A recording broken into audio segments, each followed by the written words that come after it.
今日關心風台動向，紅蝦風台即馬目前是佇咱台灣東南方的海面，氣象署已經有發布海上警報，有個沿岸到明仔會是風台上瓦近咱的時陣，台灣東南沿海即馬攏加強警戒咯。台東的即個富岡漁港早時往回綠島甲紅頭樹的船班攏正常，估計下晡才會受到風影的影響。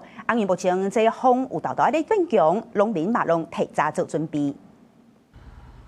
受風台影響，台東富岡漁港的漁船攏入港，不過佇客輪旅運中心，也受真濟遊客等咧坐船到綠島。船公司預估今仔日開6幫船，有關會有買1000位旅客來坐船。因為定了嘛，行程都定了，對。預報看起來還 OK 啦，應該還是可以潛得了水。過到了後，外島的船幫就會停止航行到2個下晡，因為拄好是禮拜時啊，民生物資的需求增加。外島餐飲店的食材也趁早時風無遐透，也做伙上船再去外島。因那漁民也緊到碼頭，加漁船擺閣較安，以防風台。船是愛船啦，若無船，你弄歹。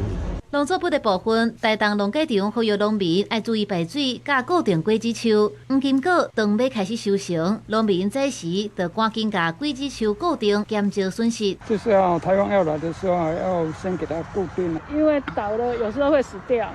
氣象署預估東部的風力會漸漸變強，因那中介包圍風台來的時，台東市風力開花，大葉都升起來徛家。台北河川局這時已經緊急在肉粽角來加強開花，也呼籲沿海民眾要注意風影的變化，提早準備好勢。記者綜合報道。